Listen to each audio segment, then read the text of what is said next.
कौन कौन मंदिर में भगवान के सामने आंख बंद करके प्रार्थना करते हैं? वो सब हाथ ऊंचा करो, बराबर हाथ ऊंचा करो जो प्रार्थना करते हैं। ऐसे मीठा बोलूँगा तो ही हाथ ऊंचा करोगे, इसीलिए मैंने बड़े टेक्निक से बोला है।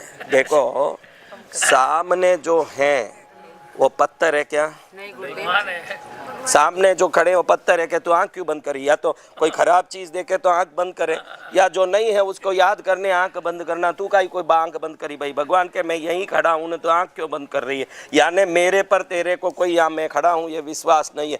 मंदिर में जाके आंख बंद करने वालों की कोई प्रार्थना कभी सफल नहीं होती। अच्छे घूर घूर के देख के प्रार्थना करें, लेकिन हर आदमी यही करे, आंख बंद कर दें, वहां जाके हे प्रभु रक्षा करना, हे भगवान करना मेरा। ओके मैं तो हूँ ही रे भाई, तो आंख बंद करके काम जो नहीं है वहाँ कहाँ ढूंढ रहा है? यहीं सामने ही खड़ा हूँ। इसको मंदिरों के प्रतिमाओं को शास्त्रों में अर्चावतार कहते हैं। राम जी एक अवतार है कि नहीं? कृष्ण जी एक अवतार है कि नहीं? तो मंदिरों में जितनी मूर्तियां हैं इसको अर्चा अवतार, ये इसको भी अवतार माना जाता है, यानी प्रतिमा के रूप में इसका अवतार है। आज से मंदिर जाओ ना तो ये सोच के जाओ कि प्रतिमा के रूप में अवतार लिए हुए मेरे भगवान है, तब आपको भ्रम नहीं आएगा। इसको अर्चा अवतार कहते हैं। महावीर स्वामी के सामने जाओ, पार्श्वनाथ के सामने जाओ, उनको जीवित मानोगे तो ही वहां से जुड़ पाओगे। कई लोग वहां जाके ये प्रतिमा कितनी सुंदर है, उसके मुंह से ही निकल गया प्रतिमा है। क्या है? प्रतिमा। तो प्रतिमा मानो तो वो प्रतिमा ही रहेगा, तो भगवान माने तो उसी समय वो भगवान हो जाए। इसीलिए मान्यता का बड़ा विशेषता है। क्या मानते हो? कई लोग मेरे कृष्णगिरी आके हर एक के व्यक्ति के मुंह से निकले कितनी सुंदर प्रतिमा है। मैं मन में सोचता हूं कि तुझे प्रतिमा दिख गई, ये तेरे लिए सदा प्रतिमा ही बनी रहेगी। मेरी माँ कितनी सुंदर है, ये बोलने वाले के सामने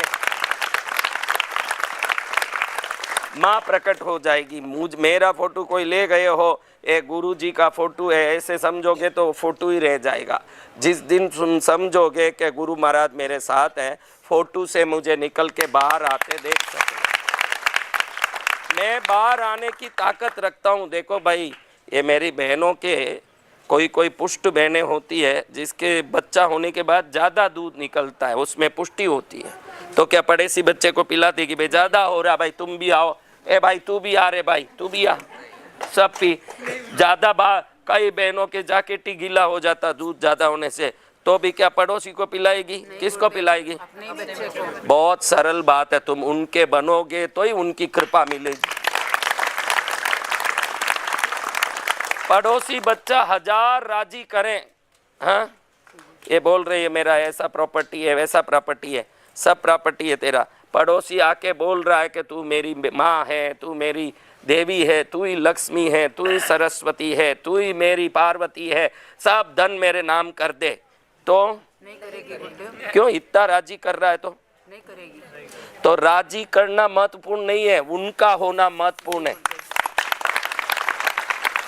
आप मंदिर में जाके राजी करते हो कि उनके बने हुए हो। देखो भगवान को बहुत दुखी हूँ, बहुत कष्ट में हूँ, मेरा ये कर दो, मेरा ऐसा कर दो। भगवान बोले ये तो राजी कर रहे हैं मेरे को, ये मेरे तो दिख नहीं रहे हैं। राजी करने की जरूरत नहीं है। हे प्रभु मैं आपका हूँ इसलिए आपके चरण में हूँ। हमको वो व्यवहार समझ नहीं आ रहा है। कितना भी पड़ोसी आके राजी कर दे आपकी संपत्ति उसके नाम करोगे, पागल हो क्या? और आपका बेटा नालायक भी निकल गया, भाई आपका मुंह भी नहीं देखता, तो भी प्यार किस पर उमड़ेगा? तो आप लायक हो कि नालायक, भगवान ये नहीं देखते। भगवान ये देखते हैं कि आप उनके चरण में क्या विश्वास रखते हो। विश्वास रखोगे सब होगा। मेरे प्रभु है, मेरा कल्याण करेंगे, आपत्ति में सुख दुख में। मैं तो आपको सबको बोलता हूँ भगवान मेरे साथ है। बोलो भगवान मेरे साथ है, भगवान मेरे साथ है, भगवान मेरे साथ है। इस दुनिया का सबसे जादुई मंत्र मेरे अनुभव में यही है, इससे बढ़िया मंत्र नहीं है। ये ब्रह्मांड का नॉर्मन विंसेंट पील नाम का एक क्रिस्ती पादरी the power of positive thinking पुस्तक लिखा है, जो विश्व में 3.5 करोड़ पुस्तक बिके हैं। वो पुस्तक वो कहता है कि हर आदमी को मैंने टटोला, उसके अंदर आत्मविश्वास नहीं है, कहीं ना कहीं वो खुद को कमजोर समझता, किसी कारण से, शरीर से, पैसे से, रिश्ते से, कई कमजोर है हर व्यक्ति। तुम सब ऐसे ही हो, मैं लिख के देता हूँ। तो तुम अपनी आत्मविश्वास को बढ़ाना संभव नहीं है, जो है नहीं वो कहाँ से लाओगे भाई। मैं बोलूँ कटोरदान खाली है, मैं बोलूँ बेटा रोटी ला, तो खाली कटोरे से रोटी कैसे लाओगे। ये बहुत अच्छा मनोवैज्ञानिक बात उसने बताई, नॉर्मन विंसल पील ने। राम सुखदास जी भी यही कहते हैं अपने, राम सुखदास जी कहते हैं कि हे प्रभु मैं तेरा हूं।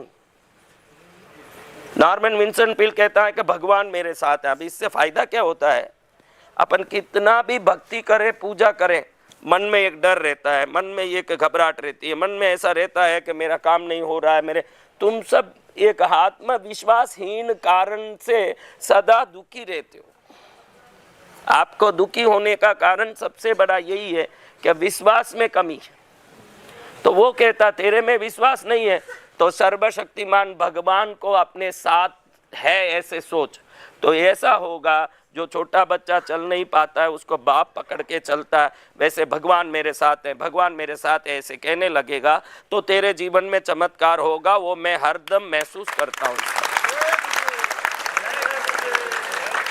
क्या बोलना, भगवान मेरे साथ है। भगवान की पूजा करना अलग है। देखो मंदिर है आप सबके घर में, उसमें दिया धूप पुष्प सब चढ़ाते हो, लेकिन क्या लगता है भगवान मंदिर में है और मैं अब रसोई रूम में हूँ, भगवान मंदिर में है मैं बाथरूम में हूँ, भगवान मंदिर में है मैं शॉपिंग करने गई हूँ, भगवान मंदिर में है मैं वॉकिंग करने गई हूँ, भगवान मंदिर में है मैं भोजन कर रही हूँ।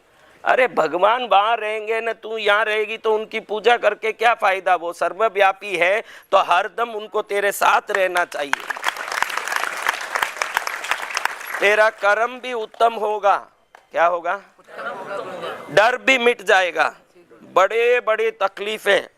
ध्यान रखो, इधर एक कोई भी वृक्ष में है जो पत्ते गिन के बता सकते हो क्या मेरी बच्चियों?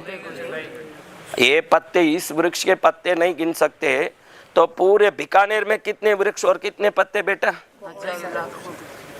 राजस्थान में कितने वृक्ष और कितने पत्ते? भारत में कितने वृक्ष और कितने पत्ते? एशिया में कितने वृक्ष और कितने पत्ते? पूरी पृथ्वी में कितने वृक्ष और कितने पत्ते? आकाश में कितने तारे? समुद्र में कितनी मछलियां? समुद्र किनारे रेत कितने कण? तो इतना सारा करने वाला तेरी चवन्नी का तकलीफ कहीं मिटा नहीं पाता? समझ नहीं आवे खोपड़ी में। उनके पास आप सबकी दुख दुविधाओं को मिटाने के लिए ईश्वरीय ज्ञान है। समझना, तू कर्ज में डूबा है, तेरी शादी नहीं हो रही है, तेरे बच्चे नहीं हो रहे हैं, तुझे परेशानी आ रही है, तो विश्वास जिस पर आ जाता है उससे जादुई चीजें उसके जीवन में घटती है। मुझे तो एक ही लगता है कि ईश्वर की पूजा करने वाला जितना नहीं पाता दिया धूप, क्योंकि कुछ दो तो ही कुछ करूंगा, ये संसार का सिस्टम है। संसार का सिस्टम क्या है आप लोगों में? तू कुछ कर मैं कुछ करूं, तू कुछ कर मैं कुछ करूं। ईश्वर संसार के सिस्टम से नहीं चलता, वही संसार बनाया, तो उसको आपसे कोई अपेक्षा नहीं होगी। आप उनके हो और उनकी चरण में उस बात को समझते हो तो वो सब काम कर सकते।